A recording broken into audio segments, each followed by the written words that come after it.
Good evening, everyone, and welcome to another episode of Good Teams Win, Great Teams Cover. Today, we're going to have a look at the NFC South as our State of the Division series continues. We're live on Let's Talk Sports YouTube channel, Facebook page, and the Good Teams Win, Great Teams Cover Twitter page, or if you're listening on the audio on Spotify after, welcome. We're going to look at one of the tight divisions in the NFL and the NFC this week. As we're on our 7th of 8 divisions to look at. So the series is almost over. I know you're all upset about that. I certainly am. And to help me break down the NFC South ahead of 2023, I've got the usual co-hosts, Byron and Joe. Chaps, welcome as always. And we've got a special guest joining us this week who's going to give us some great insight on the Atlanta Falcons, as well as the other teams in the NFC South. We've got Ashton Booker joining us. Ashton, welcome to the show. Thank you very much. Glad to be here. Good stuff. Yeah, it's great to have you on. Looking forward to the insight you've got for us. And just before we get started with the look at the NFC South, shout out, where can our listeners and followers find you, Ashton? Well, right now I'm just on Twitter at Ashton Booker 7. As far as shows or whatever, I ain't really doing any right now. I'm trying to get back into this kind of like my first show back. Cool. So I got some things coming out to pipe me in there talking about that's coming in the future. But right now, this is my first show back. So cool, good stuff. And we're privileged and honored to have you. This is your training camp then, right? Your first show back. I mean, I was here before, now I'm back again, you know. Cool. Good stuff. Well, we're going to get into, and we'll jump straight in if that's okay, because we're going to look at the 4 teams in the NFC South. Again, probably a theme in the last few divisions that we've looked at. Real tight division. Well, maybe not. Ashton's going to tell us otherwise, I think. So I'm interested to hear his take as to why he thinks that. But real tight division, according to the bookies and according to Vegas and the sports books, because the odds for the division winners are so close together. And a division maybe that's been a struggling division the last couple of years. We had a team that won the division last year with a losing record. An interesting one to look at, and I think we shall see kind of what's going to happen in 2023. But we'll start with the New Orleans Saints. So just to give a bit of an overview of kind of what New Orleans did in 2022, they finished 7-10. That was their first losing season since 2016. It was Dennis Allen's first season as head coach after the Sean Payton retirement, in inverted commas. We'll talk a little bit about that in a second. In terms of the offseason, a lot of headlines coming out in New Orleans that we'll get into that aren't on the board, but they signed quarterback Derek Carr to a 4-year, $150 million contract, and they traded away former head coach Sean Payton to the Denver Broncos for a 2023 first, 2024 and a 2024 second round pick. Amongst others, I think it was too much to list in the end with what switched between Denver and New Orleans. So kickstart, Byron, give us a kickstart then in terms of kind of how you are seeing the New Orleans Saints heading into the 2023 season. I think, weirdly, I'm not that optimistic about the Saints, but I do have them winning the division because I think it's a bit of a tight division. Certainly at the top, I think it's going to be a Falcons-Saints battle for the winning the division. Truthfully, I don't really rate Dennis Allen as a coach. He's never done anything to inspire confidence. I don't really buy the Derek Carr is a huge improvement over Andy Dalton. I think he's probably a slightly higher upside, but I think the floor is probably about the same of like QB 16 to 18 in the league of like, okay. Chris Olave, I think, needs to have a big year. Michael Thomas needs to be fit. If Alvin Kamara beats suspension, as well as people in Vegas, then it could be an okay year for the Saints offense. But I think they're just kind of a middling team that's in a lucky division, and they've got a really soft schedule this year. So I think they've got a good chance of winning the division. I don't really love much they did this offseason. Quick shout out to Foster Moreau, though. Incredible story of basically went for his medical with the Saints after hitting free agency, realized he had, I think, leukemia, and he's since battled that, got the all clear, and he's back on the field already. So, I mean, it's been like a hell of a 4 months for Foster Moreau. But yeah, I think they've done a pretty good job in the draft. I like Brian Breesy late in the first round. I think they're trying to strengthen the trenches as they always do. They've got a good O-line. I just think there's kind of a very capped ceiling in New Orleans, and Dennis Allen is one of the big reasons why. I think he's probably on a bit of a hot seat this year because I don't think there's. Although if he wins a division, he's probably going to get another year. So. Yeah, interesting one for sure. I think I think the state of the division makes this one, where tempered expectations, but you can still go win potentially 7 or 8 games and still win the division. Ashton, as a big, obviously, Atlanta Falcons fan, the Saints as biggest rivals, what are you seeing from kind of what New Orleans have done, and what do you think they're going to do in 2023? As far as the Saints are concerned, see, I'm right here on the Mississippi Gulf Coast, so this is Saints country. New Orleans is 45 minutes to an hour up the road. So I'm constantly battling every week with Saints fans every Sunday because I'm a Falcons fan. So, this hits home a little bit for me. But the Saints is like Derek Carr is what they call what's the saying? He's like he's not worth the price of admission. So if the Saints are banking on Derek Carr to get them into the playoffs, bad bet. So not loving the Derek Carr move then. No, it's a bad bet in this division, and the NFC is not in the AFC no more. In this division, the way the NFC flies around, no, it's not a good fit. He's not a good fit here. So I don't think Derek Carr is the answer. I think he might be. I think they would have did better with Jameis. So it's interesting where they've been the last couple of years, New Orleans, and coming off Drew, coming off having Drew Brees and that consistency and that elite level play, that transition, I don't think any team finds particularly easy. Not many teams can go from like Favre to Rodgers, for example. When you're talking about rolling from one quarterback to another, so it's always difficult, I think, isn't it, when a team has a quarterback like that to then find someone that you're going to be able to kind of roll with. And they've really, really struggled, haven't they, New Orleans, in terms of Jameis, and then Jameis got injured his first year, and then you've had a mix of Jameis and Andy Dalton, and then what do you do with Taysom Hill? And it's not been an easy one. I guess what I'm saying, though, is I can almost see the Derek Carr experiment working out after Russell Wilson did last year. Okay, yeah, that's a good That's shout. what I'm saying. Like, he's not the answer right now, especially with the coach that they have. I just don't see it. Now, what I will say about the Saints is Jamal Williams was a good pickup for them because Alvin Kamara might be suspended. All right. He's going to help them steady the water. If Michael Thomas can come back, they will be formidable. If Michael Thomas can come back and be healthy and be Michael Thomas. But if Michael Thomas don't come back, I want you to look at what the Saints don't have. They don't have a good tight end anymore because Jawan Johnson ain't the best. He's serviceable. He'll do. Taysom Hill he's not really a tight end. You don't really know. He's a gadget guy, right?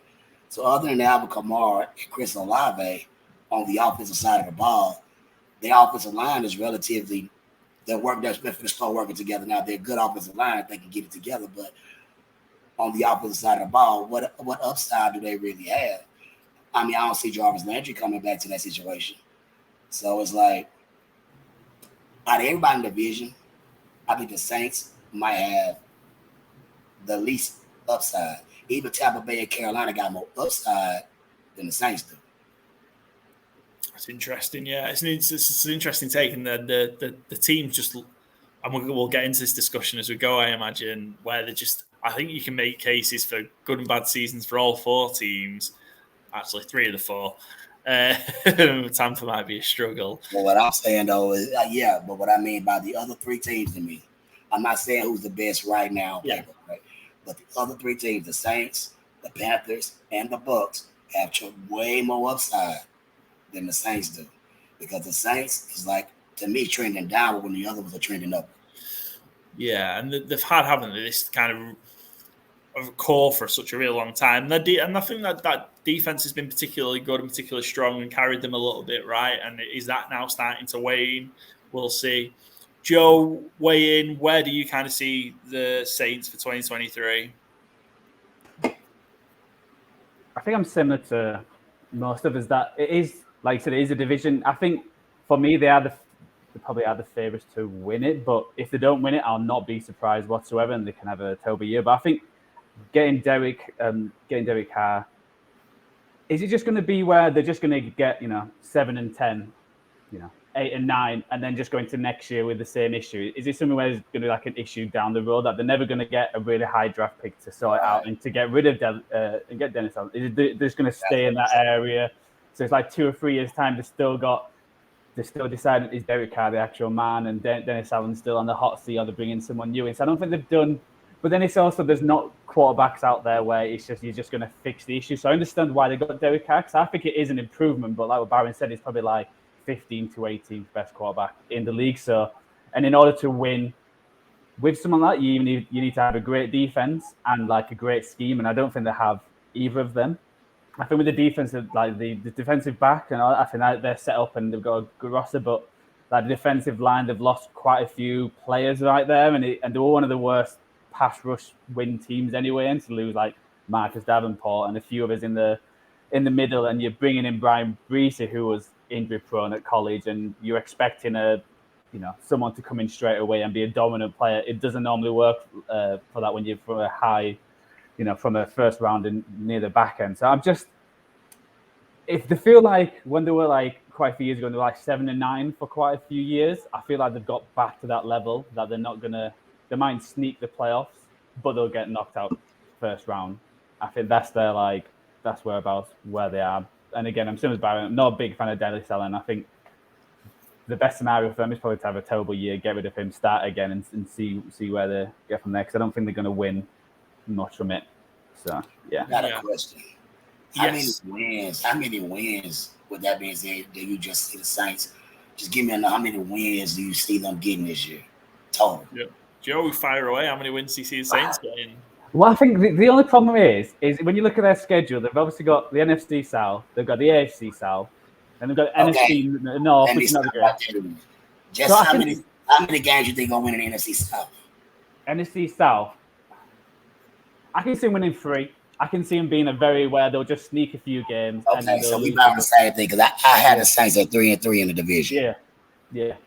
And the issue is like the games they've got outside, it's like, NFC North's not the best league, and then they've got the Patriots, Giants, and Rams. So like I can easily see them sneaking like 10, 11 wins. Bit like how the Vikings were last year, where you were like, they've won all these games, but they're not a good team. Yeah. I don't see them getting 10 wins though. Yeah. I think the Saints is capped at 8. And I think that's my big hot take with everybody in the NFL. I think the Saints is capped at 8. So if that's the ceiling for the Saints, then Ashton, that's your ceiling for the Saints at 8 wins. What's the floor? What's your floor then for the New Orleans Saints in 2023? 7. So you just think they're right in that kind of middle? They're gonna be between 7 and 9. They're gonna be between like 7 and like 8, 9 wins, somewhere up in that area this year, I believe. And the question is 8 or 9 wins going to be enough to win the division? No. Okay. Hold that thought, because we're going to move on to the other team shortly, but it's an interesting one. I'm the same. I think New Orleans, again, they went 7 and 10 last year.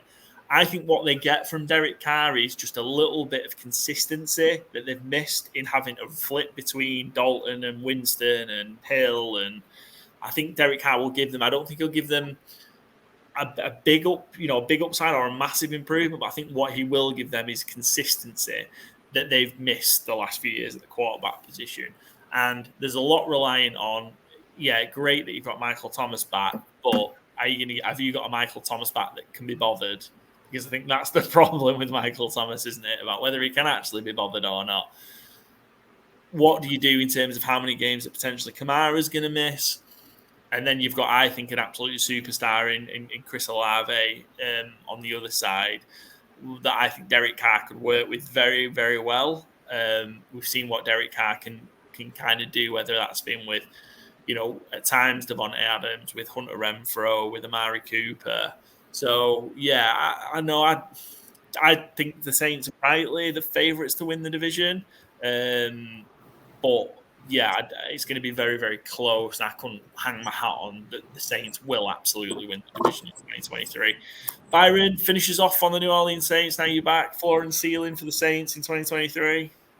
So I haven't gone 11-6, which I think is probably about the ceiling. I don't think the floor is super low. Sorry, I missed what everyone else said for floor and ceiling, but I think look at that schedule, I'm struggling to pick them like less than 8 wins. Their schedule is so soft. And so, yeah, I think the floor ceiling's probably about 11, maybe 12 wins, and maybe squeaking of one somewhere. Floor maybe 8 and 9, 9 and 8 there around. I do like on their schedule though, their post-bye. Their bye's week 11. Then after that, it is nice to end the season. They go at Atlanta. They've got both games at Atlanta after the bye. So at Atlanta, then they have 3 home games in a row. Detroit are a good team. Carolina, not a good team. New York Giants, not a great team. At the Rams, will be in tank mode by then. At the Bucs, will be in tank mode by then. And then week 18 is home against Atlanta. I think that's a real nice schedule if you're trying to chase down a division, because the Saints won't be in rebuild mode. Certainly, they're too competent to be in tanking for Caleb Williams or anything like that. So, yeah, I think I'm at 11-6. I could see him maybe 10-7. A lot of it's going to come down to that Atlanta doubleheader, how they do there. So, yeah.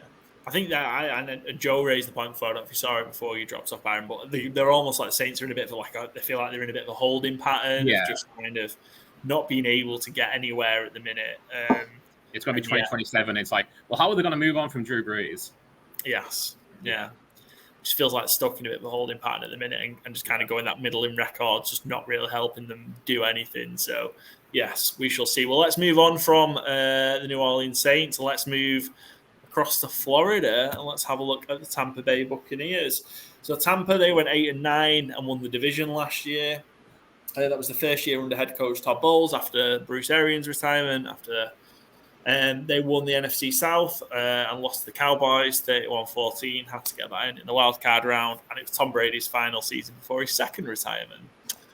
Headlines, nothing too exciting going on in Tampa, but the raft of veteran departures that they had across kind of free agency, trade, and retirements has kind of gutted this team. And that's where they are. I think that kept the habit of a lifetime. I'm pretty sure he's from the Packers presentation that's not been removed when I was running this. So we'll ignore that. Let's just take that out for the benefit of those watching on video. But the kind of huge losses they had across the board and trades that they made as well. It just kind of really, really gutted this team. And this very much feels like a restart, doesn't it? And a start again for Tampa. So I suppose my first question, before we get into it too much, is was it worth it? Was it worth winning that championship to kind of where you are now? Flags fly forever. It's always worth it. Flags fly forever, that's true, but it's always worth it. Yeah, it's always worth the championship. That's like asking the Rams wasn't worth it to win their championship. Like, it's always worth it to win a Rams. Yeah. Yeah, it is true. Flags fly forever. It just seems just so much damage to do to your team. I mean, Jerry Jones would pay $1 billion to win that ring that Tampa Bay won. I'm sure he would, yeah. That is true. Is he not? He might have already done that and still not got the ring. But, it is an interesting one. And, I mean, look at the moves that the Buccaneers have made. We're talking about a Baker Mayfield versus Kyle Trask camp battle for quarterback. He's just rough for Tampa. I suppose, Joe, do you want to start us off? Where do you see? I've got nothing good to say. So maybe for the Tampa Bay fans watching, maybe you have. But what do you see in Tampa for next season? Well, I think with Tampa, I know they've lost a lot of veterans, but did they actually lose? They didn't lose that any of the, obviously, except Tom Brady, any of the megastars. So, when you actually look at their team, they've still got good players starting. It just might be the overall squad, the backup kind of players, another best. Because when you still got Mike Evans, Chris Godwin, and Russell Gage as your wide receivers, so you've still got a good core of players. Like the defensive line, you've still got Vita Vane, and you've still got a good linebacker group. It's just all Baker Mayfield, isn't it? Like, you just can't trust him to do much, to be honest. And I think in this league, it is mainly about the quarterback, and if he's not performing, then I can't see him doing that much. But when I actually looked at the team, it's like, you know what? They've actually still got a good, solid team, like starting team. Like, a lot of them still from the Super Bowl. They've still got a decent O-line as well. So I don't think they're going to be disastrous, but I just think I don't think they're going to be, winning 2 or 3 games. But I think they're just going to be around, 5 or 6 wins, just because it just lands at Baker Mayfield. And how many games he's actually going to play is that's up to, you know. Do you see him play more than 10 games this year, Baker Mayfield? Yeah, I mean, we saw Baker in a very, I'd argue, a very similar position in Carolina last year, and it did not go well. You know, he was cut, right? He was cut before the season finished. So, yeah, I'm really struggling to see how it's going to go any different. Ashton, what are your thoughts then on kind of Tampa in the division for 2023? I'm a little high on Tampa, but I agree with Joe. And everybody, Tampa's going to be probably at the bottom of the division because I believe they're in a rebuild. They have a decent team still from the Super Bowl team. They're just a couple of years older. Now, what they are missing, which what the Falcons got from them, is Scotty Miller. Okay? They don't have him anymore. And they need an offensive line desperately because they couldn't run the ball last year. They just could not run the ball. If they could run the ball so Baker ain't got to throw so much and control the clock, they could probably squeak out some wins based on the team that they have, but they have to improve that offensive line to be able to run the ball. Because when they won the Super Bowl with Tom Brady, remember, Leonard Fournette could run the ball. They was running the ball that year. They have to be able to, the offense is predicated, especially with Baker. Baker's going to suck if you can't run the ball. Yeah, I think they're in that position in where they're obviously the playoff run they had to, but where they were really, really competent, especially in the playoffs at running the ball. And they were asking Brady to throw the ball 50 to 55 times a game at times last season. And, as good as Tom Brady was, that wasn't a team that he was able to do that with. And it needed a lot more support than that. And yeah, still somehow managed to win the division, 8 wins, won that division. But you saw just sort of how exposed they were in the playoffs when Dallas, I'm slightly biased, but when Dallas came to town, Dallas absolutely dog-walked them in the playoffs. It was not a contest. Dallas absolutely hammered them. And it was a little bit sad to see, really. But, yeah, they're in an interesting place where I just think they're just kind of starting again. They do have some great pieces, though. Mike Evans I think he's going to be chasing a record of 1,000-yard seasons, isn't he, to start a career this year? I think he makes it 8 or 9 in a row, and that will be a record, I believe. Tell me if I'm wrong. Of 1,000-yard seasons to start a career, but yeah, I don't know. I really do think Tampa are going to struggle. Byron, now you're back with us. Whoa, and we've switched to the phone now. How are you? How do you think Tampa are going to roll in 2023? Yeah, I didn't hear John Ashton, but I very much agree with you. Yeah, I think Tampa are in the good. Yeah, it is always worth it. Flags do fly forever, but it's a good job they won the Super Bowl because, man, anything otherwise it would not have been close to worth it because this is a very talented roster. And once again, I'm going to ding on the head coach. Todd Bowles is not a good coach in the NFL.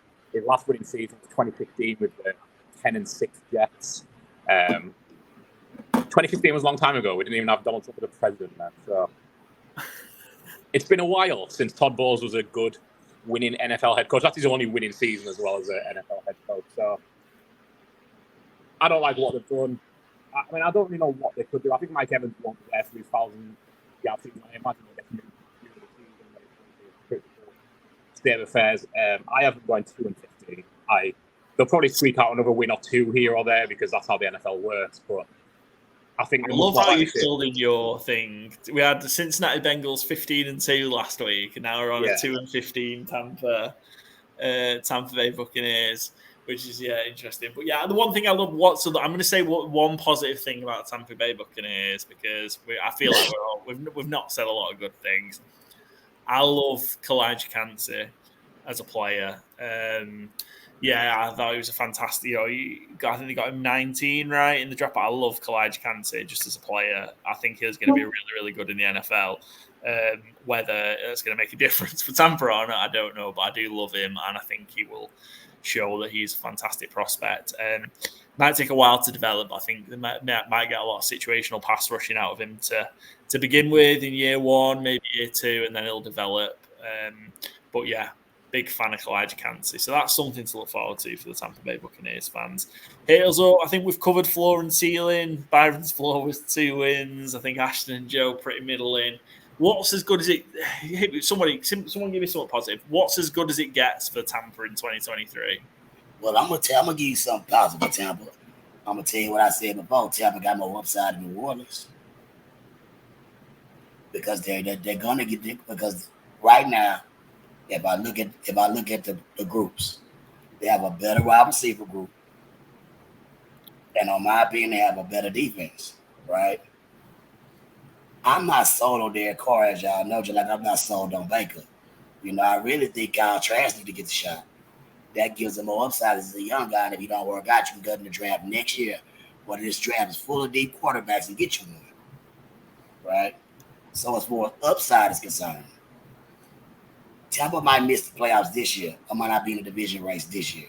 But get them next year or the year if they make the right moves, they could be right back where they were 2 years ago. There you go. Some positivity for the folks down in Tampa Bay. Good stuff. Right, let's move on. We've talked enough about Tampa.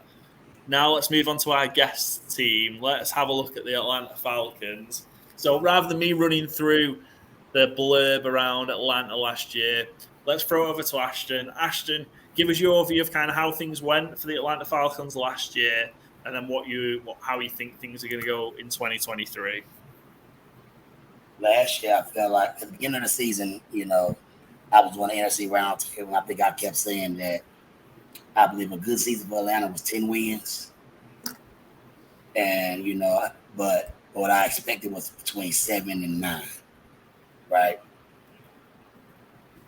I really believe in Mariota. I don't know what happened with him at the end right there. Like right there at the end, we was trying to win that division because it was a winnable division for us at the end. It came down like the last 2 games, and we had Desmond Ridder out there. I believe if Mariota whatever happened, if he'd have been there, we would have won one of those 2 games. Okay.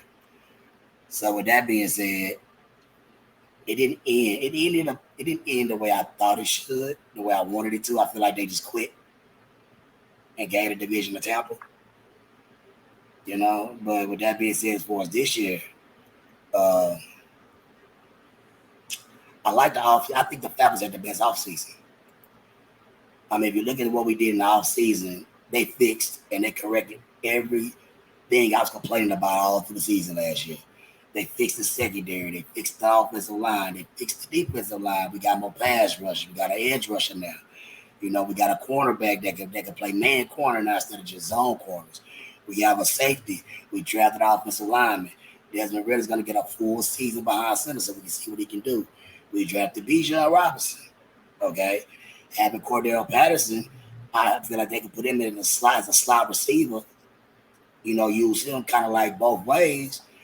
The Falcons will be very. I can see them winning 9 to 10 games with the right offensive scheme because they have so many weapons. I ain't talking about Kyle Pitts yet. We got to find a way to unlock him. If you can unlock Kyle Pitts, that's going to be hard to beat in that NFC South, but they ain't really got the horses to run with those guys. So that's where I think there's a lot of positivity around Atlanta heading into 2023, and I really like the Falcons to win the division. I think there's a lot of there were in a lot of close games, both ways. Games they won and games they lost. Very, very close games was a theme for the Falcons last season.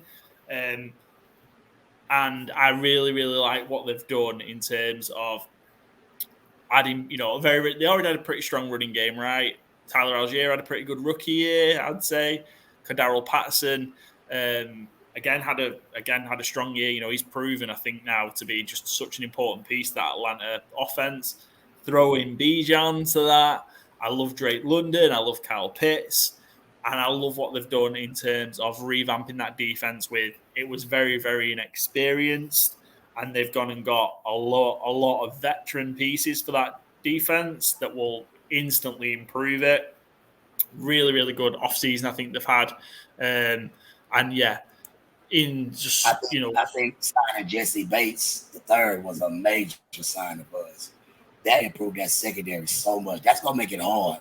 Because last year we was losing games. That game we lost to Carolina at the very end. Somebody just threw the ball deep. and they caught it in the end zone. DJ Moore caught it in the end zone. It was crazy. It's like we need somebody to stop that, and we fixed that problem now. You know what I mean? Like, that was a big deal. Drafting that tackle, we needed him real bad because Ritter has a problem getting hurt, so we need somebody to keep him on his feet so he don't get hit much at left tackle. That was real huge. I mean, the Falcons really did do a good job in the offseason. So I'm anxious to see what happens with. It's really on Desmond Ritter. If Desmond Ritter takes that step, the Falcons might win 10 games. If we don't, they'll win 7. It's really gonna be on. So yeah, is that kind of the gap? Then you think maybe double-digit wins to 7, I guess. Yeah. Okay. It's interesting. I think there's a comment there. The guys from Bottom Line Sports are watching. Thanks very much, guys, for tuning in. A great point they've made. You have to have a quarterback to unlock Pitts. It's been an interesting start to Kyle Pitts, hasn't it? Because I think what everybody was expecting out of him being drafted so high, we haven't quite seen yet. But I think that the guys are right there. And what they're saying is having the quarterback to be able to open him up because he can be such a dominant force at tight end. You need a quarterback, but you also need a scheme to unlock Pitts. Yeah. The scheme wasn't a middle of the field, tight end type of unlocking Pitts type of scheme. You know what I mean? You also need a scheme that would allow Pitts to be Pitts. You know what I mean? Like look at Kansas City. They have a scheme for their tight end. San Francisco has a scheme for their tight end. They schemed them open. You know, Tony Gonzalez, the Falcons used to scheme them open. You know what I mean? Like, so if you got a good coaching scheme to unlock Pitts and a quarterback to get him the ball, that's what you need. You need both. Yeah. Combination, definitely. I think we've got something in Kyle Pitts. I think this year might be the year where we just need to take over. Byron, before we lose you again, dropping in, dropping out, give us your just sort of take on Atlanta for 2023.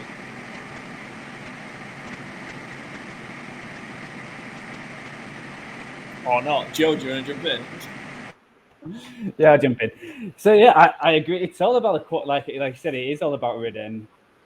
How good he is what the season is going to be, because I like the addition of Johnny Smith as well, work with Arthur Smith, come from Tennessee and playing 2 tight end sets and trying to unlock that and try and, stretch the field. Because Atlanta are going back to playing for like 1980s kind of football where it's going to be running most of the time, especially with, you look at their backfield, the offensive line was the best running blocking unit last year as well. So I think it's going to be a lot of running downs, a lot of just tiring the team out. And again, yeah, I'm a huge fan of London as well. Great wide receiver. Only thing I worry about Atlanta is obviously Ridder is he actually going to be a competent and a good quarterback? No one really knows. We're going to find out this year. And I do worry about if they're like start losing it, like if they're like 7 points down, 14 points down, have they got the ammunition to actually quickly come back? Because you can't just keep running it down. And when you look at the wide receivers, like the backups, like London, you've got London, but who else do you have? If Kyle Pitts doesn't make that step, if Jonas Smith doesn't make that step, then that's a bit more worrying about pushing the ball down the field and trying to get quick points. That's the only way I can see them not having a great year if the defense takes a step back and the leak in points. I think that's could be an issue. And then you're wondering, is Arthur Smith going to be in trouble if third year, if they win 6 or 7 games? That's 3 years where they haven't had a winning season. And if the offense doesn't have a great year, then he's going to be under pressure. So I think it's a big gamble with taking Ridder. So we'll see where that goes. And yeah, I think it is all about Ridder this year. And don't forget, underrated signing. 2 underrated signings they got in the offseason this year was Calais Campbell and Matt Collins. Yeah. Matt Collins is going to be a big help for Drake London. Yeah, that's the one I was just about to shout out, Ashton, about Calais Campbell, and what a presence he can have on that defense. I think a true leader and someone that can still have an impact, right? I think he's shown, in his time in the NFL, and I think he's been very vocal about how he's ring chasing, sort of, or he wants to get that championship won before he finishes. And I don't think he'd have gone to Atlanta if he didn't believe in the next 2 or 3 years that they could be competing. I think, what Calais Campbell offers, just more off the field as well as on the field, is he's going to be key for that team and that defense in particular. I like the other moves they've made. Bud Dupree, another one, and then Bates that you already referenced earlier, just to really strengthen what was a very, very inexperienced side of the ball last season. Before we move on, Ashton, there was one thing I wanted to ask you around kind of how excited are you about Bijan Robinson? Can I be honest with you? I didn't want them to draft Bijan Robinson. Oh no! Who did you want instead? I wanted Paris Campbell, but he had been drafted before the pick came up, right? I still didn't think we needed Bijan Robinson. I felt like because they used that pick on another offensive lineman, which they got in the second round. I like what they did in the second round. They got their lineman in the second round. That's fine. Bergeron is a good guy. But I really didn't like the Bijan pick because I feel like he's a younger version of Cordero Patterson. I feel like with Patterson, what we had last year, we really didn't need a running back. Our running game was just fine. But Bijan does bring a youthful, more a different skill set, I guess, than Cordero Patterson do, because Cordero Patterson could be a wide receiver. I think he came in the league as a wide receiver, matter of fact. So I feel like you can use both of them together to spell each other, maybe keep each other healthy. So I kind of like it like that, I guess. But I want to see what they do. I really want to see what they do with Cordero Patterson now they drafted Bijan Robinson. Because if he's not getting no play, that's not good because he's too good not to get play. So I really want to see how they use him. I think what I'm really excited for is the situations where Bijan and Cordero Patterson are on the field at the same time. Yeah, that's going to be awesome. I think it will just cause absolute chaos. And what do you do as a defense? How do you cover them? How do you stop the edge? So I think just the presence of them both potentially. Also, Tyler Algier had a fantastic rookie season as well. You know, not to kind of push him down. He's going to have his own impacts as well. But I think, there's that monster that you can have in Patterson and Bijan and having them at the same time. And and a situation where you don't have to run Bijan Robinson or Cordero Patterson into the ground. You can be, you can keep them, at your point, you can keep them relatively healthy. You're not going to have to give someone 300 touches of the football, right? You're going to be able to balance it really well. I think that's going to be very, very difficult to defend against. And then when you've got then the threat of the play action, I think Atlanta is going to be, with then Pitts and London on top of that. Yeah, I just think it's going to be a very, very scary offense if they can get it right. So, Byron, now you're back with us. How are you back with us? What's happening? Are you good? Yeah, internet's terrible, and my 5G's also been spotty, so perfect combination of timing, yeah. Oh, dear. No worries. But, yeah, we're just talking about Atlanta. Give us your floor and ceiling for Atlanta before you drop off again. Yeah, I haven't gone 10-7. I think, again, it's hard seeing winning less than 8 because them and the Saints have such soft schedules, and, I think they've got, a good level of competency. Both of them. I think Atlanta's obviously big issue. Like everyone's already said, I'm sure, is Desmond Ridder. Is he a good quarterback or not? Who knows? Tyler Heineke behind him, is he a good quarterback or not? Who knows? I think they might have an issue of bouncing between the two through the season. And I think someone commented saying Kyle Pitts needs a quarterback to unlock him. I disagree. I think Kyle Pitts needs some level of competence. But I mean, Kyle Pitts set a rookie tight end record with the corpse of Matt Ryan. Kyle Pitts doesn't need Patrick Mahomes. He just needs someone who can throw him the ball. He had a league low catchable target percentage last year for tight ends. I think it was 57%. Marcus Mariota is washed and he's done. Desmond Ridder, by default, has to be an improvement on that, even if Desmond Ridder isn't good. And Taylor Heineke is also an improvement on Marcus Mariota for 2022. I think, floor is probably 8 wins. Ceiling is probably 12 wins. I think the Falcons and Saints have a week 11 bye, and they both play each other twice after that. So I think those 2 games is going to be who wins the division. I think you could see them both sneak into the playoffs, depending on how they do outside of each other, essentially. I think you could see them both winning 10 games. You could both see them getting around 11-9 games. So, I think the Falcons are really solid. I like what they've done in the offseason. Not going to fix that defense overnight, but I love the move they've made to do so. They may be slightly okay for Jesse Bates, but you need to pay if you're really bad. So, a big fan of Bijan, maybe a little early for a running back, maybe, but he probably comes in as the first or second best running back in the league. So, I'm really excited. And I think don't forget about Ed Dupree. He was another good signing that we got. Edge rusher, we needed that. I mean, I really believe the Falcons had the best offseason. Yeah, I think in terms of the division, I think they've done the best work. From an off-season perspective, I agree with that for sure. Quick question for Ashton. When Lamar Jackson was available and there was and the Falcons were like, nah, we don't want him. Were you shocked with that? Because I thought they were the ideal team to go for Lamar Jackson to complete this squad. I would have loved Lamar Jackson, but I'm going to tell you what happened. I didn't believe. This is what I thought. I always felt like the Falcons didn't want to do Baltimore's job for them. I felt like everybody knew that Baltimore was going to match whatever they did. Okay. So it was no need to go. It was no need to even put your name in the hat, really. I just felt like every team in the league felt that way. Like, if we make Lamar an offer, they're going to match it. So what's the point of doing their jobs for them? Yeah. But we just gonna be I really believe that's what it was. Yeah. That was just they never had a shot at him anyway. But I just don't understand why they just didn't try. Like, if they could try and turn Lamar Jackson's head and if you could try and convince him, then because even if they would have did it, just say Lamar wanted to come to Atlanta, and they would have turned his head. We had no choice. He was franchised. For the match the deal, and it's an interesting one. And I probably want to Joe's point, just follow on because I think it's a good question around. I was surprised they didn't, just on the basis they went so hard for Deshaun Watson. Yeah, the Falcons went so hard for Deshaun Watson.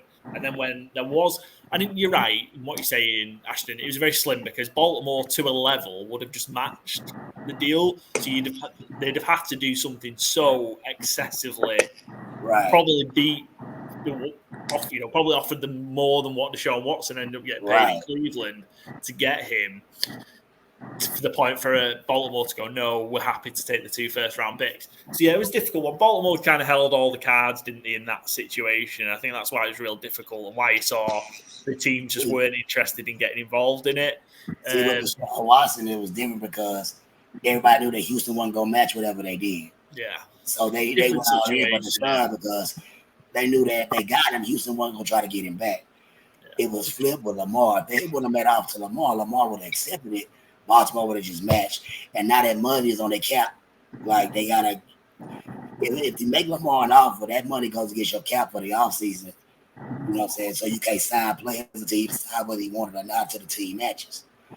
So what didn't really do Atlanta business sense to make an offer to Lamar Jackson. And we saw, didn't we? No, across the league, nobody made a move. So, yeah, is it an interesting? But I agree, Joe, if you'd got Lamar in with the way that offense was kind of set up, that'd be nuts.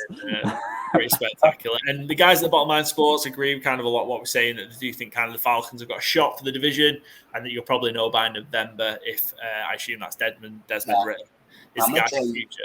I'm going to tell you something that I was kind of taken aback by now. I don't get paid to make decisions for Atlanta, so this is probably why. But during the draft, I always feel like in the late rounds, you should always draft a quarterback no matter what. Let's always draft a quarterback. I kind of wanted to take Corian Robinson. From UCLA. And they let him go. And I was like, okay, well, maybe Stetson Bennett from Georgia, right?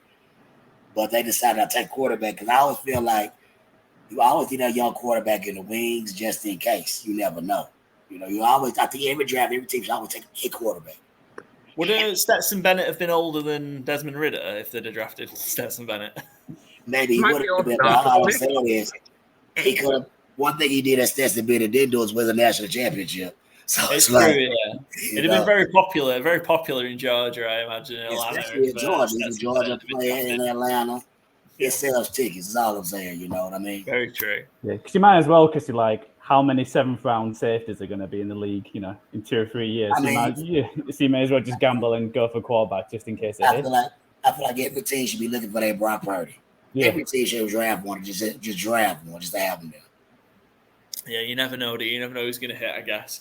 There was one thing, because we've talked about Atlanta, and we haven't done a podcast episode since the quarterback series has dropped on Netflix. And, of course, Marcus Mariota, quarterback of the 2022 Atlanta Falcons, was in this. Guys, I've not watched it all yet. Have you guys watched it? Nah, because Mariota's in it. I'm mad. I don't like it. No, I haven't watched it either. He abandoned us.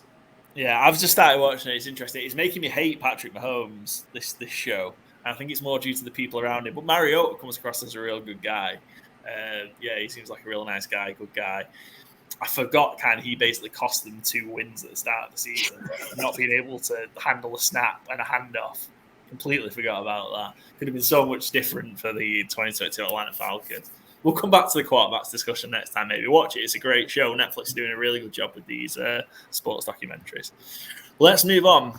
Carolina Panthers, we've got the last team in the division to talk through. And again, another team in terms of where we've seen a lot of off-season movement, right? Probably one of the more exciting teams to follow through the off-season with all that's been going on in Carolina. Finished 7-10 last year. They fired head coach Matt Rule after a 1-4 start. Did not go well for Matt Rule, did it? Although he's landed on his feet in Nebraska, I think, back in college football. Landed a pretty cushy position there out in the Big Ten in Nebraska. He is the interim head coach, Steve Wilkes, who many would say was very unlucky not to get the job. Went 6-6 after that and took them to the verge of the playoffs. Probably one loss to the Bucs from winning the division. The big headline was they traded for the number 1 overall pick with Chicago and they ended up taking Alabama quarterback Bryce Young. And they loaded up on skill positions with veterans to help out this rookie quarterback that they've got. DJ Chark, Adam Thielen, Sanders, Hurst. They just went crazy with getting veteran skill position players to help out. Byron, again, just conscious that you're spotting in and out. So you can go first on Carolina for us. What do you think kind of about what they've done heading into 2023? I guess, it's so much is going to come down to, is Bryce Young the man? And if he is, it's a win. If he's not, they've gave up way too much and they haven't really gave him enough to support him. There's a lot of names there, but, is there any quality there? Adam Thielen was good in 2015. Miles Sanders was good in a very running back friendly offense last year. DJ Chark was good 1 year in 2019, question mark. I don't think there's too much there. I think Jonathan Mingo was a huge reacher. Start of the second round, pick 39. I like Frank Reich, and I think he'll do a good job developing Bryce Young, but I think it's going to be a roughish year for Carolina. I think they're going to start Bryce Young immediately, and I think they should get him reps, get him out there. The O-line's fine. The defense is pretty good. I have him for 6 wins. If Bryce Young's really good, they could push. If he's really good instantly, they could push for the division, certainly.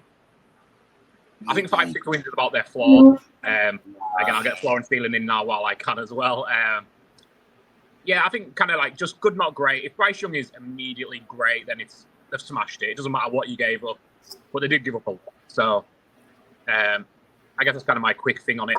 I do like their coaching staff as well. Frank Reich is great. I think Elijah Evero, former Broncos DC, is a great hire as well. I think he's going to be on head coaching radars next year. And I think they've got a good defensive talent. So, I think, I say, I have them 6-11. If all goes well and Bryce Young's a man, I think they'll push for the division, though. Cool, good stuff. Ashton, you were obviously, I saw your reaction to some of what Byron was there, talking through there. Give us your view then on the Carolina Panthers for 2023. Carolina is so much better than people giving them credit for. Okay. This is where I'm the minority. Now I know this, so Byron probably will be right, and everybody else will probably be right. So I'm saying that first. But I think Carolina's the second best team in the division. Other than Bryce Young, and if he show out as a rookie, they're better than the Saints. They have a better skill position group, a better defense. Miles Sanders and their running back is a good running back. We do that 1,000 yards.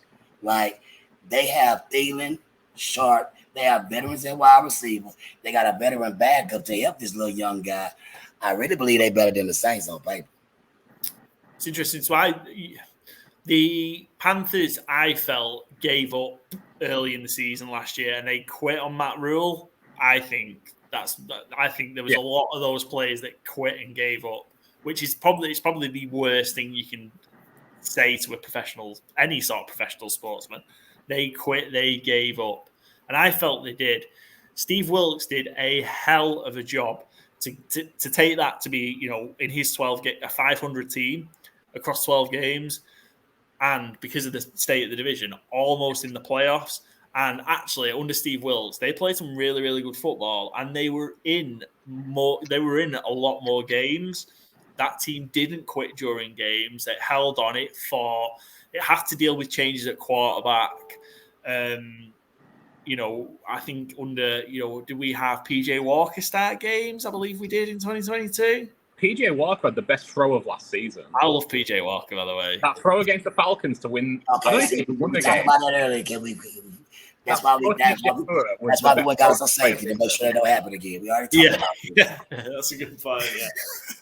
I don't want to relive that moment over and over again. Yeah, we had PJ Walker start games. We had Baker start games. We had Sam Darnold start games. It was a mess at quarterback, and yet they were still able as a team to kind of get through that.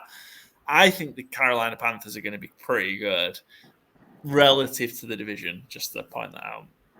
And also the NFC as a whole is just pretty weak, isn't it? As we've discussed in previous episodes. Let me ask you. Let me ask you a question. I won't. Yeah, y'all get to answer them for me. Other than quarterback, right? Would you take the Saints defense over the Panthers? What's the question? The Saints what? Would you say the Saints defense over the Panthers defense? It's pretty close. I think they both have pretty good defenses, to be fair. Okay, there you go. Stop right there. Now let me ask you this question: would you take the Saints skill positions players over the Panthers over the Panthers skill position players? I think the ceiling's a lot higher with the Saints skill position players, but the risk with those guys, particularly Thomas, and you don't know what's going to happen with Alvin Kamara. So I think the ceiling's a lot greater because of what you get. Those, in Thomas and Kamara in particular, you've got proven, and there's a lot of veterans, right? But you've got elite wide receiver and running back talent in New Orleans. But how many games are they going to play is the question because of suspension and if Michael Thomas just decides he doesn't want to play again. So I'm asking you, he would be the Panthers' number one receiver. Are we high? What? Aaron Marshall has done nothing in the league. You really think Olave? Adam Thielen was good 5 years ago. My point is, you really think Olave is gonna be that much better than Mingo? I don't. Chris Olave is an elite rookie wide receiver. Yeah. Last year, Mingo was just getting started now. Do you think he's going to be better with Derek Carr than Mingo? I watched Mingo at Ole Miss. Marcus Mariota than Mingo is he's gonna surprise you. Mingo is he's better than he's gonna have to. Yeah, I think what Carolina have got a lot of, and why I say I like a lot of what Carolina have done is they're good. They are doing the right things to set Bryce Young up for success. I think in having, and I know Byron, you're down on Adam Thielen. I still think Adam Thielen's got a role to play and a lot to offer, and I think it's difficult. He didn't see a lot of the ball, did he, in Minnesota last year? Nor should anybody have done how Justin Jefferson was. But we just talk about one wide receiver. Now let's compare Miles Sanders to Jamal Williams. That's the running back. He had 100 targets. That's what you're going to have starting out. 700 yards. Jamal Williams. Because everybody know Kamara gets suspended. Yeah, Kamara's going to be suspended. Miles Sanders is right. Look, he had a great year for Philadelphia, but the fact that Philadelphia were quite happy to let him walk tells you a lot, I think, and replace him with Rashad Penny and Swift. Yeah. So yeah, the fact that the Eagles were happy to let Sanders go, I think he's a really good and solid running back, and he will probably do well for Carolina. I just think they've done a lot of moves to set Bryce Young up for success, and whether that means they have an electric first year, I don't know. But I think those players are going to help Bryce Young settle in quickly. That's pretty much what I'm saying is I believe that on paper, the Panthers and the Saints, I can't say the Saints are better than them just on paper, but what I can say is it depends on Derek Carr and Bryce Young. And I really don't have no faith in Derek Carr. I got more faith in Bryce Young than I do Derek Carr. That's why I say I believe I will take the Panthers first. Are we ready for a Bryce Young is too small take? Yeah, the guys at Botline Sports watching along. Bryce Young played with the stack team in college, which he did, of course, at Banner. Seems like Young is too small, other than Russell Wilson most small QBs. I say this much. Derek Carr's written to me. His only good season he was throwing to Alabama wide receiver, but it's not there anymore. And I think, I think the Panthers are going to take a step in the right direction, which is interesting because they won 7 games, right? I don't think they're worse than they were last year. I think they will get more consistent quarterback play than they got. I think Bryce is going to be good in the long run. Year 1 might be difficult, but I think they're setting him up to have success in the long run. I think they'll win more games than they did last year. That might be one more game, and they might go 8 and 9. But to get to 7 wins last year with what they had and what they firing a head coach, 3 starting quarter, all that stuff, I think they're going to be in a pretty good position, Carolina. And they did pay a hefty price to trade up to 1. But I think it's going to be one that's worth it. I think they're going to set up Bryce Young to have a really, really solid season and move on from there. Which is weird. I'm saying this because I really hate Frank Reich as well. I really dislike. Do not think he's a good coach at all. But I think they'll be good. Right, floors. Byron, you give us your floor and ceiling. Joe, floor and ceiling for the Panthers. I think floor. They could, young first season, like you said, smaller quarterback. Is it actually going to work out? I think floor could be like 5 or 6 wins if it goes badly. But I think the ceiling could be, with this schedule. I know they do have like the Dolphins, Seahawks, and Cowboys, like the 3 games outside everyone else. So I think I think probably like 10 wins. And I think if you get 9 or 10 wins, then you are optimistic about the future because Young must have had a good game, a good season, and so then you are set up going forward. But I think they're the team where I think they could be, 4 or 5 if Young struggles, but then they could be like 10, and I think it's the wide prospect for coming up to this season. Cool. Ashton finishes off then, floor and ceiling for the Carolina Panthers and the number 1 overall pick, Bryce Young. I'm kind of with Joe. I believe the floor could be like 5 wins if Bryce Young struggle because it's going to be up to him. I believe they match up in the division with the Falcons and the Saints across the board. On paper, is Bryce Young going to be able to get the most out of his team, and he's going to be able to see over the line and everything everybody's worried about. We won't know till he gets on the field. So I can see 5 wins as a floor, but I can also see 9 to 10 wins as a ceiling. I think the future's bright in Carolina. We've got comment from Alan. Hey, Alan, thanks for tuning in. South in general will be better than last year. It's got to make a turn at some point, right? I'm not sure whether this is the year, but it's got to make a turn at some point. We saw the NFC East make that turn the last couple of years, last year. So going from one of the worst divisions to one of the best. And then this is a pop quiz question. List the small quarterbacks that haven't got hurt every year or every other year. I mean, I'll go first. Drew Brees. Pretty reliable. He's pretty reliable, I mean, it's a lot of small quarterbacks. I mean, it depends what you call small. Is Steve Young small? He wasn't that big, it depends on what you call small, I think Russ has been pretty reliable and not getting hurt too much, right? And I think there's that, how many small quarterbacks fail? Isn't he? Just how many small quarterbacks have won a Super Bowl? There hasn't been many. I'll say it that way. But how many has there been? Well, the 2 we've just talked about both won Super Bowls. Isn't the issue with Young is really? It's not even like his height. It looks really it's like at least Russell Wilson's Say it. You can say it, Joe. It's fine. Well, Young's what is it, under 207 pounds at the draft? There's not many. He has put on weight though as well. But I think that's the only worry. Just can he take Russell Wilson still he's a bit meaty, isn't he? He's thick. He's a bit meaty. Yeah, it could take them hits probably a bit better than someone who's smaller and has not got as much meat on the bones. I think probably as a Falcons fan, we had a good long run with Michael Vick. Pretty good. He ain't that big of a quarterback. He is pretty small, right? And again, busy meaty. How many of them are failing? Yeah, if they're getting drafted in the NFL, by default, they're good players. How many of them are getting drafted as small quarterbacks and failing? Well, was Mayfield? What would you say? He was a failure. Baker, maybe, yeah. Baker Mayfield won a playoff game with the fucking Browns. Yeah, I know, but he's a first pick, isn't it? If you get one playoff win and it's being shipped out the door, that's not success. Well, Jameis Winston failed, and he's huge. Like, Jamarcus Russell failed, and he's huge. Like, well, there's two big guys who failed, so big quarterbacks can't do it either then. Yeah, but isn't it like because there's less smaller ones, so there's like the percentage-wise? I think that's the issue, isn't there? I mean, well, that is the issue, yeah. Like, if people only name one failure who's been a starter for 6 years in the league, there's a lot worse first-round picks and number one overall picks than Baker Mayfield. It's hard to believe. I mean, I might be showing my age, but I was a Doug Flutie fan back in the day. Doug Flutie, yes. That's who I was about to talk about. The last quarterback to kick a drop kick. One of the most fun quarterbacks of all time. The bottom line, sports guys are going to end up. This is a whole different episode.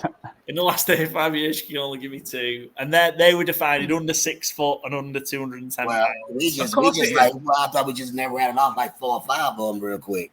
Yeah. Well, that's those guys can give me a list of all the failures that match that criteria. I'll listen to it. We'll do a draft episode, all-time greatest small quarterbacks. That could be a draft we do. It'll be a good like 4 picks. Yeah, we'll do like 2 rounds. Yeah. But yeah, we can do that one. But yes, thank you very much to the guys at Bottom Line Sports. By the way, we are only joking. We do appreciate your interaction, and thanks very much for watching. That wraps us up on the Panthers. We digressed into tiny quarterback talk, but all good on the Panthers. Any more thoughts on the Panthers before we move into the betting odds? Don't sleep on them is all I'm gonna tell you. I hope my Falcons don't sleep on them. Do not sleep on the Carolina Panthers. To win. Good stuff. Right, let's have a look then at the odds. So we are, of course, Jesus Christ, I have still not updated this PowerPoint properly. The futures and I thought I'd done it. Clearly, I hadn't. I'd done most of it and not gone back and edited it. Apologies. Thankfully, you got that beautiful Bucks logo in now. Yeah, I chose that one. That book. I had to use that Bucks logo because the current one's trash, and that one is awesome. I got critical this year as well. I don't care how many games they win. They're going to win the Falcons. So let's have a look at the futures. So let's have a look at the division. So the New Orleans Saints are the Vegas favorites, sportsbook favorites, plus 120. And again, these are thanks to the guys at Bet365 as always. These are the odds from Bet365. They may have changed from when I produced this a couple of weeks ago, but pretty much similar, I imagine. New Orleans Saints plus 120 favorites, Falcons second at plus 220, Carolina Panthers plus 400. I like that plus 400 for the Panthers, and plus 700 the Bucs. So again, I think this is the second tightest division after the NFC North in terms of odds split. Odds, the gap between favorite and outsider for the division. What do you like in terms of? We've talked a lot, and we've had a shout out for Atlanta being the division winner, New Orleans Saints being division winner, an outside chance Carolina. What are you liking from a value perspective in terms of a division winner? I would take the Falcons. I think it's going to be the Falcons or the Saints. I think it's a bit of a coin flip, so I'd rather bet on either it's 230 but plus 220 rather than plus 120 on coin flip. So. Yeah, cool. Ashton, what do you like? Do you feel like the bookies have got that about right? That Atlanta just behind New Orleans in the betting odds for the division? As far as the betting odds, I can see why the Saints are in front because they got the most proven quarterback. And that's usually what the betting odds will rely on in the division. But I'm with Byron. I put my bet on the Falcons to win this division because I don't personally feel like Derek Carr is the guy. You're gonna be hammering that plus 220 then for Atlanta? Yeah, because I am a betting guy right here on little Las Vegas down here on the coast.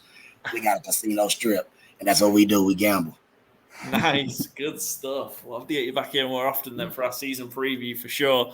Joe, what are you like? Is there anything tickling your fancy from a division winner perspective?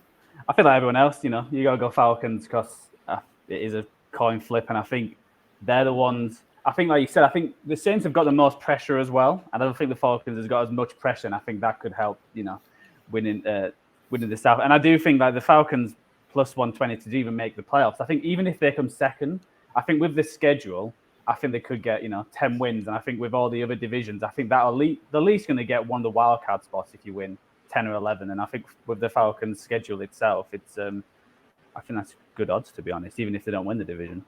Yeah, I think like in the NFC, I don't think anybody who gets to 9 wins will miss out in the playoffs. I can't see it. I just think because of I just still think it's just maybe I'm just skewed from last year, but I just think it's so weak compared to the AFC that 9 wins should get you in, should get you a wild card. And I think potentially may win at least this division, 9 wins, if not another. So yeah, I think if you get 9 wins, I think you're getting into the January dance, so to speak. So yeah, I think for me, that plus 400 for the Panthers, 4-1, I'm really liking, because I think they'll be sneaky good. But potentially, yeah, I think your shout, Joe, plus 120 for the Falcons to make the playoffs is good as well. Just better than even money. I think they should have a good year as well. Let's have a look and finish off with the win totals and futures. So I think this is high. The Saints 9.5 wins is the line, which is interesting. I'm sneaky. Yeah, the under there. I don't see the Saints winning 10 games. I don't know. Falcons 8.5, Panthers 7.5, and Bucks 6.5. Anything screaming out there that you like, or anything that's skewed where you think that's really good value, you guys? 8.5 is good for Atlanta, because I see them about 9 wins maybe. So 8.5 is good. That's good. I think the Saints 9.5 is way too high.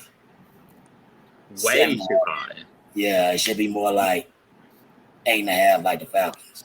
Yeah. That's not way too high. No, but that's a whole game. That's a lot in betting. That's a lot. A whole game, yeah. I think one I will definitely hammer is the Bucks under 6.5. I don't see a world where they win 7 games. Me neither. I love if you can double up the Falcons 8.5, because again, I don't see the Falcons losing less than 8 games. So realistically, they're going to win 9 or 10 or maybe 11. And the Bucks, I don't know what world they win 7 games in. Jeez Louise. So yeah, give me that double all day. That's a nice little pairing. The guys at Bottom Line Sports just getting real feisty with me tonight. The Bucks will be the best over. Guys, tell me, how are they going to win 7 or more games? They can put their money on that line and then tell me how they turned out for them. I think I can see why the guys are hitting the bottom line. Hey. Come for the insight, stay for the gags. But there's something there. I love that Bucks under. I just can't see a world where they win 7 games. I really, really don't. And I think I really like the Panthers over to win 8 games. To win 1 more game than they did last year, given everything that they went through, firing a coach in week 6, 3 starting quarterbacks. I mean, firing a coach in week 6 was a net benefit, though. Well, yeah, it was. If they fired a coach in week 1, they'd have had maybe 8, 9, 10 wins. I mean, maybe. I also felt so, as much as we kind of discussed, I felt very sorry. And I get teams have potentially made a mistake before of keeping on an interim head coach in all sports. Ole Gunnar Solskjaer being one. But, I felt real sorry for Steve Wilkes. I think he did such a good job. Well, he's at 49ers now. He'll get a head coach soon. Yeah, and I know his previous head coaching experience didn't go well, did it? Arizona. He only had 1 year. It's a bit, you can't really judge it off that. Yeah, so I just felt a bit hard done by. And Frank Reich, I mean, he made a mess of things at Indianapolis. Did he make a mess of things, or was he just constantly giving all quarterbacks after his quarterback retired? Yeah, but isn't he supposed to be like a quarterback, Well, we'll see got the playoffs. Yeah, we'll see this year, won't we? Yeah. I like how you're going over Panthers and them to win the division, but slagging off their head coach and saying, "Yeah, I don't like that. I really don't like Frank Reich. I really don't. I think other people should have been given an opportunity. Anyway, look, I'll leave my Frank Reich beef. It does make for great entertainment anyway. So look, what we got from Frank Reich as a result of last season was Jeff Saturday. That was fun. So, not for Colts fans. That was weird. That was just weird. Yeah, I mean that was weird, very weird, but was fun. So, we'll see. Right, gents, I think time for us to wrap up. If that's okay, I think we've hit timing pretty good. We're getting better at it. I do have one season bet, if I may throw one in. Fire it in, Byron. Bucks have the worst record. Is plus 950. Plus 950.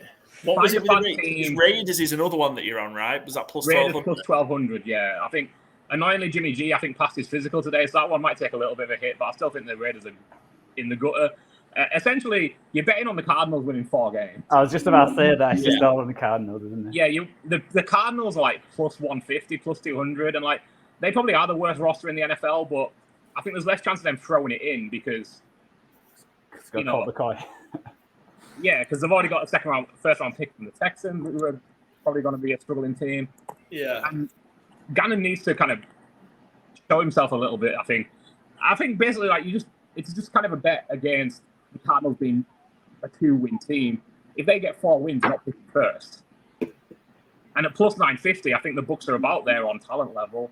So that's kind of my thought process on it. I don't think they're winning many games. I think Todd Bowles is a sad sack of a coach. Yeah. He could be out of the job midway through the season. There's nothing good going on in Tampa. I do wonder if the Bucs have started badly, how many of the players they'll trade away as well. There is that. They've got a lot of old players. Yeah, that could be just trying to get what you can from Mike Evans and Godwin and others. Yeah, possibly. Defense as well. The start of the season, the Bucs at Minnesota, the host the Bears. I think they could lose those two. The host the Eagles will lose in that game, and then they go to New Orleans. Then they've got a bye week. They could be 0-4 there easily.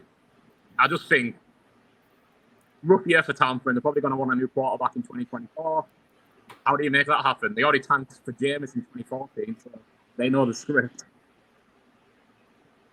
So that's my season-long bet anyway. I couldn't find anything of value in player best anything. It's not one of them divisions. I mean, Bijan, rookie of the year, offensive makes a lot of sense, but he's plus 350.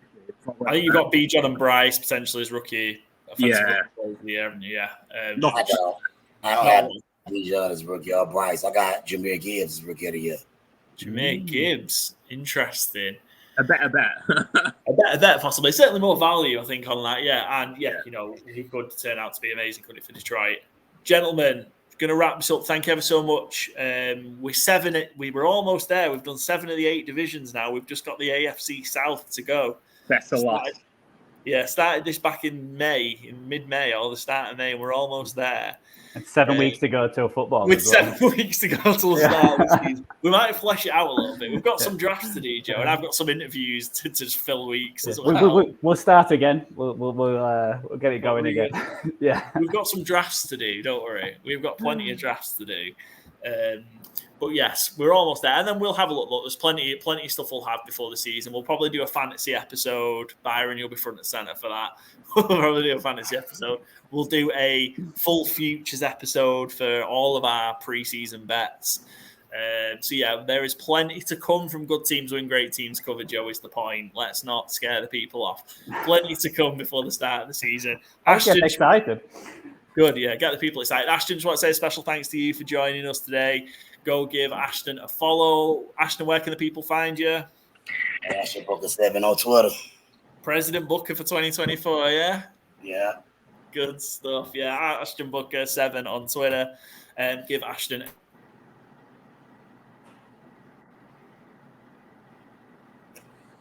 teams win. Great teams cover. Is that just everyone just drop back in? Yeah. Thanks for coming to Jenna's and Good Teams Win Great Teams Cover. Follow us on Spotify, Good Teams Win Great Teams Cover.